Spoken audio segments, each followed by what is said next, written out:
E em pleno 5/2 no Dia dos Escolhidos, quem mais pegou a referência? Tivemos o retorno da terceira temporada de The Chosen, com seu penúltimo episódio. É reta final, meus amigos, e haja coração. Tudo está culminando para o grandiosíssimo milagre da multiplicação de pães e peixes, tão esperado pelos fãs. Mas claro que a realização desse mega evento não será nada fácil. E pior, cercado de desafios. Então vem com a gente nessa análise de mais um episódio inédito. Vamos bibliografar para você.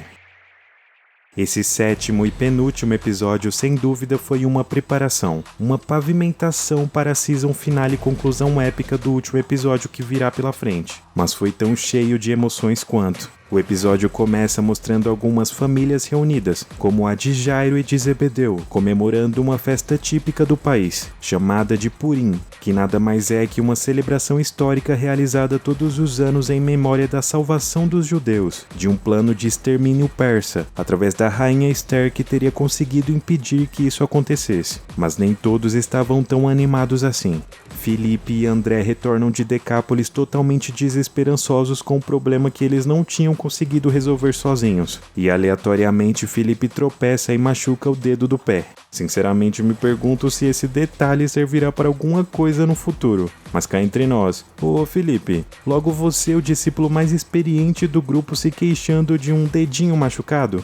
Eles também desabafam sobre a viagem frustrada com Judas, que os recomenda que eles pedissem ajuda a Jesus. E é isso que eles fazem. Na antiga casa de Mateus e agora sede de reuniões do grupo, eles procuram por ele, que estaria em mais uma daquelas reclusões de meditação, realizadas com bastante frequência essa temporada. E lá na casa também temos o retorno de Tomé, que infelizmente voltou com notícias não tão agradáveis. Cafne não autorizou no momento a realização do casamento entre ele e Ramá, e nem sequer deixou ela retornar para casa com ele, fazendo todos ficarem sem reação. Em um momento a sós com Mateus, Maria tenta tirar uma dúvida com ele a respeito do que ela tinha visto guardado dentro da caixa no baú, fazendo-o mudar de postura e ficar visivelmente desconfortado com a situação, e ele vai embora sem dizer o porquê. Enquanto isso, a conspiração acerca de Jesus ganhava novos capítulos. Shemuel, nosso insistente delator, entrevistava algumas supostas testemunhas que teriam presenciado algum tipo de heresia ou crime vindos da parte de Jesus, para montar um relatório e saber mais sobre ele.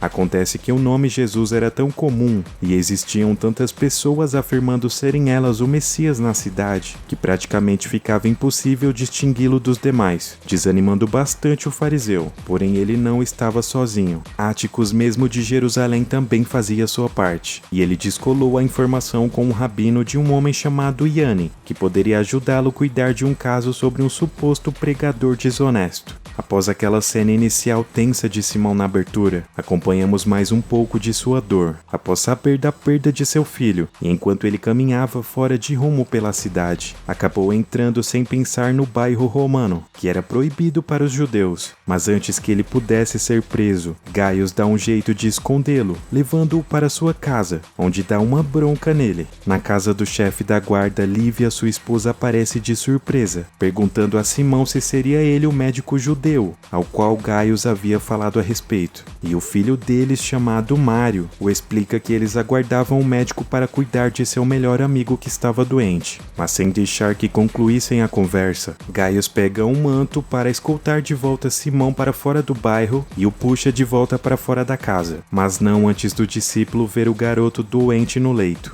Lá fora, ele desabafa sobre a real tribulação que enfrentava em sua vida. O garoto doente não era apenas uma criança a qual eles adotaram após o falecimento de sua mãe, que trabalhava na casa deles. O garoto era seu filho, e sua esposa ainda não sabia. Porém, agora que Ivo estava doente há quase um mês e vinha piorando seu quadro clínico, estava quase impossível para o soldado esconder esse fato. Simão pergunta se o médico judeu mencionado na conversa era Jesus, mas ele apenas diz que não era mais para Simão se meter com essa história. Naquela mesma noite, Mateus volta a procurar Maria para se desculpar por sua atitude ríspida e contá-la a verdadeira história das borlas de oração que ela havia achado. É mostrado um flashback do tempo em que ele era publicano e tinha recebido a visita de um rosto familiar da série. Para quem não se lembra, esse senhor, que também chamava-se Mateus, deu as caras no episódio episódio piloto intitulado The Shepherd, o curta-metragem que abordou o nascimento de Jesus, baseado em Lucas 2 sob a perspectiva de humildes pastores, entre eles o desse senhor, que agora depois de todos esses anos voltava para resolver o problema de uma dívida fiscal atrasada. Mateus percebe que esse senhor devia a maior quantia de débito da cidade, e ele o explica que isso teria sido resultado da transferência que ele fez das dívidas de seus filhos para o seu nome,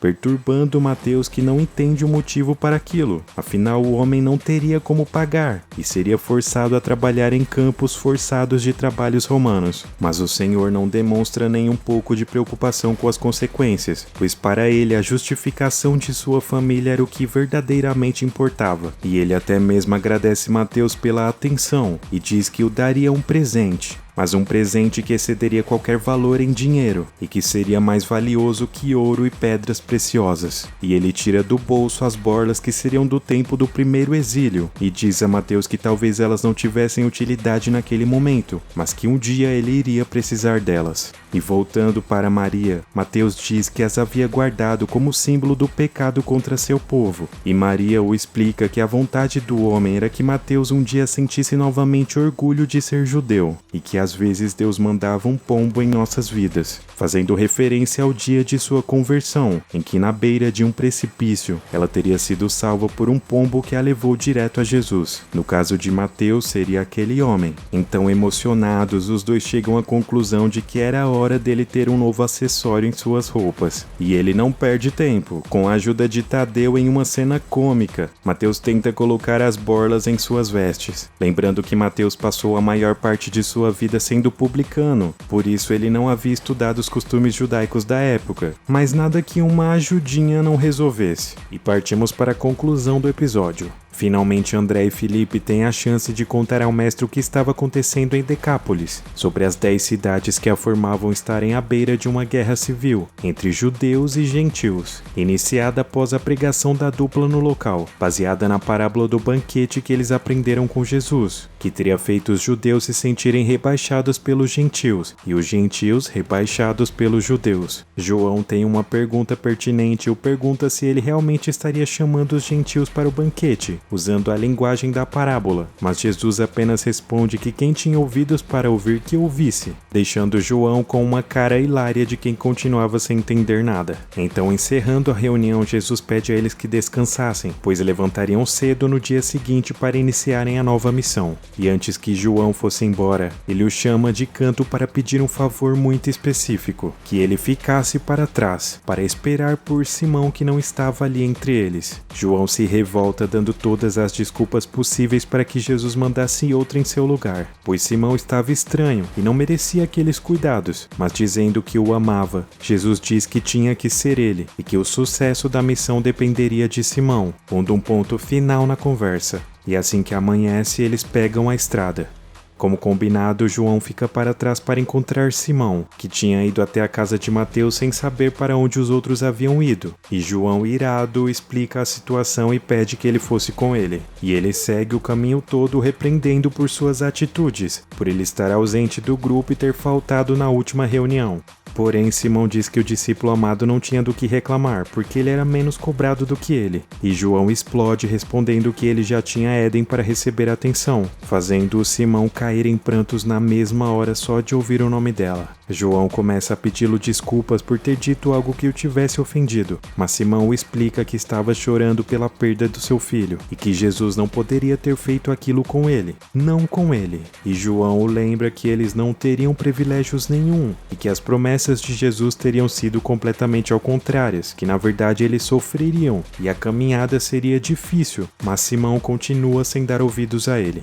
Antes que pudessem chegar em qualquer lugar, o grupo de Jesus é surpreendido por Leandro, o amigo de André e Felipe que havia os alertado de toda aquela situação, e que estava conhecendo o mestre pessoalmente ali pela primeira vez. Logo depois, Telêmaco e seu pai, que era surdo e gago, também aparecem, pedindo que Jesus os ajudassem. Apesar de Filipe não querer perder tempo com eles, Jesus diz que não teria jeito melhor de começarem, e dizendo a palavra afatá, que significa abra-se, o homem é curado, e o único pedido do mestre é que eles não contassem para ninguém o que tinha acontecido ali. Outro homem chamado Naashon chega montado em um cavalo, mas dessa vez nada amigável, pois ele achava que Jesus era alguém que queria diluir a fé de seu povo, se misturando com os gentios. Outro grupo cerca, só que dessa vez de sírio-fenícios, que inconvenientemente os pedem um milagre para comprovar a veracidade das histórias que eles ouviam a respeito de Jesus. E outro grupo de nabateus incrédulos e hostis também os desafiam, perguntando se aquele seria o exército do Messias. Ao mesmo tempo que a confusão rolava, Filipe e André observam a quantidade de pessoas acampadas ao lado de onde eles estavam, pessoas que tinham sido expulsas de Decápolis devido à violência, e outra multidão se aproximava. Lá de trás, João e Simão finalmente os alcançam, porém percebem que havia alguma coisa de errado. E lembrando João das palavras ditas por Jesus, diz a Simão: "Tudo dependerá de você", e eles correm para alcançá-los. Continua na parte 2. E aí, curtiu essa análise? Nos ajude, inscreva-se no canal, fique com a gente porque de onde veio esse tem muito mais. A todos, tchau!